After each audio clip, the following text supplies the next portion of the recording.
Hi, this is Alan with Alan's Firearms and Guns Plus More. And today we're going to talk about little things like this little North American Arms 22 Magnum. That's right. For some people, carrying a small pistol just doesn't cut it.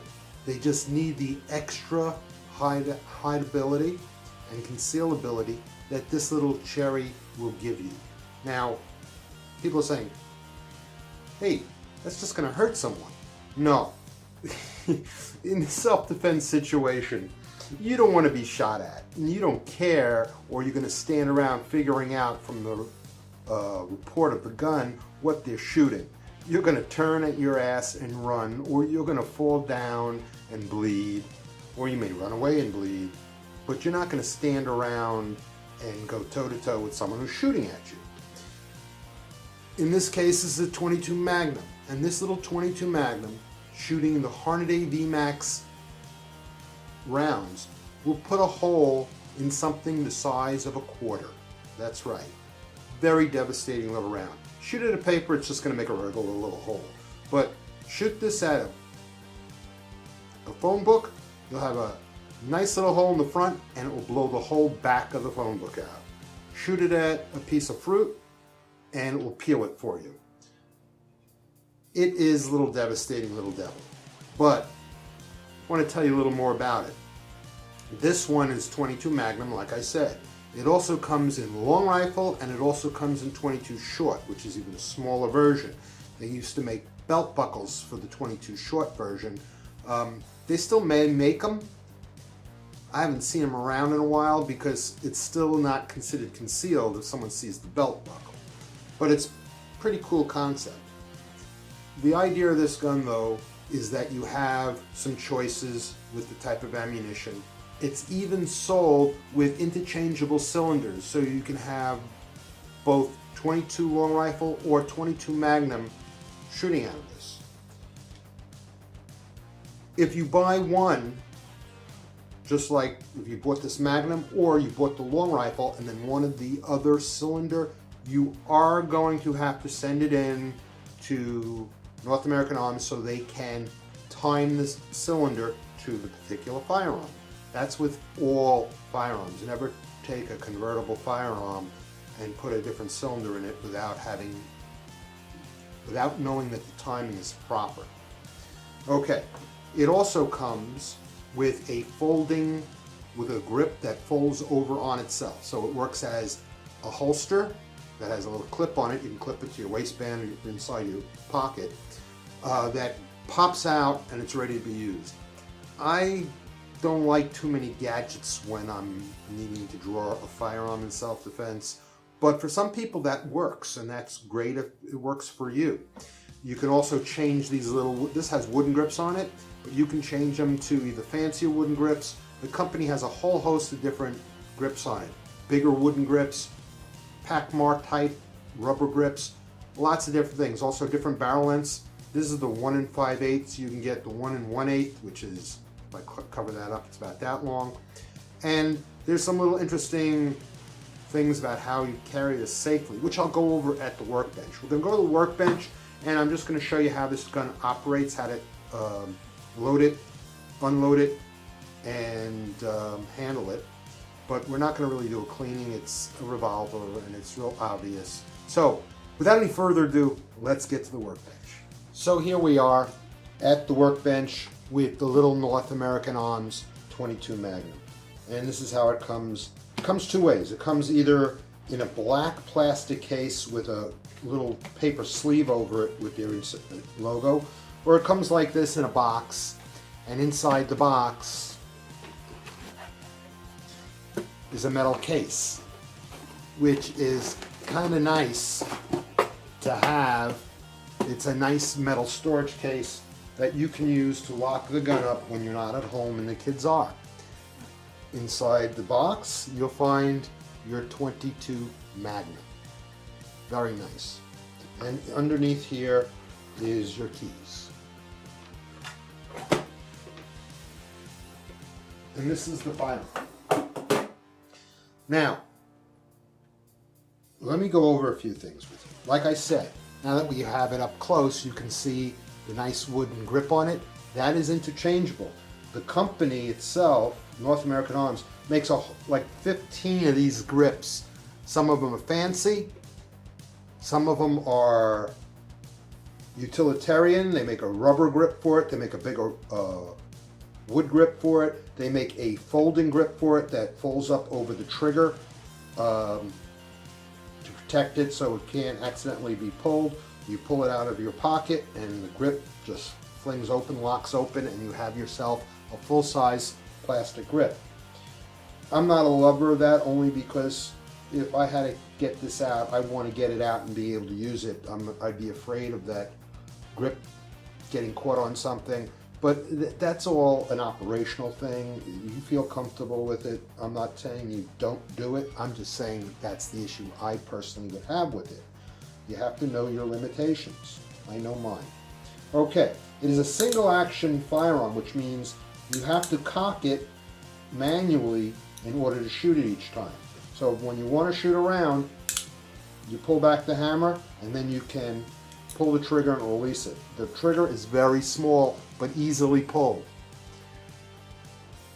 To load this firearm, there is a pin that's nicely checkered so it's easy to grip, with a press button in the front, a little pin in the front that you press in, you grab the sides of that pin and pull it out. Then you just pull back the hammer and the cylinder rolls right out, just like that. Now it's only one direction because there is this little foot right here. And that foot is used to index and advance the cylinder. So you can't put it in from this side, it has to go in from this side. Okay? You also have to pull the hammer back a little bit.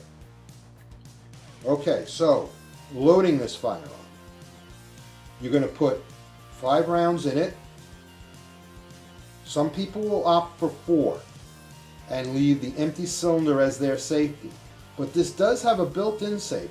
You can see, I'm going to put this right here, there is a nice large slot in front of each of the chambers. That allows you, when it's loaded, to see the brass casing pop up right on here. And since you'll see that brass casing, you'll know that it's a loaded cylinder chamber. So some people will put 4 rounds in with an empty chamber up the top. However, and then you have this small slot. This doesn't fit into the small slot. You can see this one goes in and moves back and forth. This doesn't even set in there. It's caught in it, but it doesn't go all the way in. That thin slot is so you can lock your hammer in there, and you can see the orientation. The hammer is in between the 2 chambers, so even on the cylinder, so it can't set off one of these rounds if you drop it on the hammer, or if the hammer gets pulled a little bit and released. So you have to use one of those 2 methods for safety. Either opt for 4 rounds with an empty cylinder, with an empty chamber in front of the hammer, or you have to be a little gutsy and use this hammer lock. And I say gutsy because you do have to pull the hammer and the trigger in order to move this to line it up. And it can be a little precarious to some people. I just go in my backyard. When I carried one of these, and I did, I just went in my backyard to put it into the safe position. So if it went off, it wouldn't hurt anybody or break anything. So, in order to load this up, now to clean this, it's very simple. You just take a cleaning rod and push it down the front, wipe down the gun, put the cleaning rod through each of your cylinder chambers. I prefer to use strike hold. You all know what it is. There's a strike hold video if you want to learn about a one solution cleaner lube. As far as lubing it, you can put a drop of oil right behind the hammer and then just pull the hammer back a few times with the trigger pulled, and it will work the oil in there. And that's all you have to do. And as always, use gun wax on the outside of your gun, wipe it down. Fritz makes gun wax. Do not get their gun polish especially on a blue gun, it'll rip the bluing off of it. Get the Flitz gun wax, or go to the neighborhood automotive shop and get the soft turtle wax. Now, one other thing. When you are done shooting this and you take the cylinder out, the shells should just dump out. But if they don't, you take your guide rod pin and you just use that to push the spent shells out. Easy as that. So this has multifunction. Now, loading the gun, you load your cylinders. You put this in here like this. Now, if you're good, you'll get this right now locked on that small notch, and you can tell because you have a large notch on each side of the firearm. So right now I have this all lined up. Now all you have to do is take your pin and put it in the front. You may have to move the cylinder a little bit. Very important, on this pin there's a flat. See, the rest of it's checkered? That flat's got to go underneath the barrel. Push the center pin and it should go all the way in. You have to wiggle the cylinder a little bit, you do that. Now this is already put into the right position because I put the cylinder in there. I have a round on each side. This is ready to be carried. If I needed to pull it and use it, I would just cock the hammer and the first chamber would go into fire position, and then each chamber after that would follow suit. Now, if you were to get this in, the cylinder in, and you realize, hey, I'm not on the safe position, what you have to do, this is where it gets precarious. If you can't do it when you're putting the cylinder in, you got to hold the trigger down, pull the hammer so you can turn the cylinder and put it into position. You have to be careful, because if that hammer slips out of your hand and you're on a shell, it's going to go off. Okay? So that's the only thing that I have to say about this as far as, a little precarious on that. So that's it on the little 22 Magnum. The exact same function and scenario goes with the 22 long rifle or 22 short. No difference in the guns. They do make a number of different versions. They make one called a blackjack that has some cool coloring on it, different things. They make it with pearl grips. They have all different stuff. But I think this is a great little gun. I know a lot of people who own them. They love them. It is a belly gun. It is for up close and personal. It is not to take to the range and shoot at 25 yards, though I'm sure some of you people will try, and even some of you people will hit the target, maybe even get bullseyes, because you're just that good. I'm not. Okay. Thanks for joining me. If you like this video, please like and subscribe. And I hope you enjoyed the North American 22 Magnum and long rifle.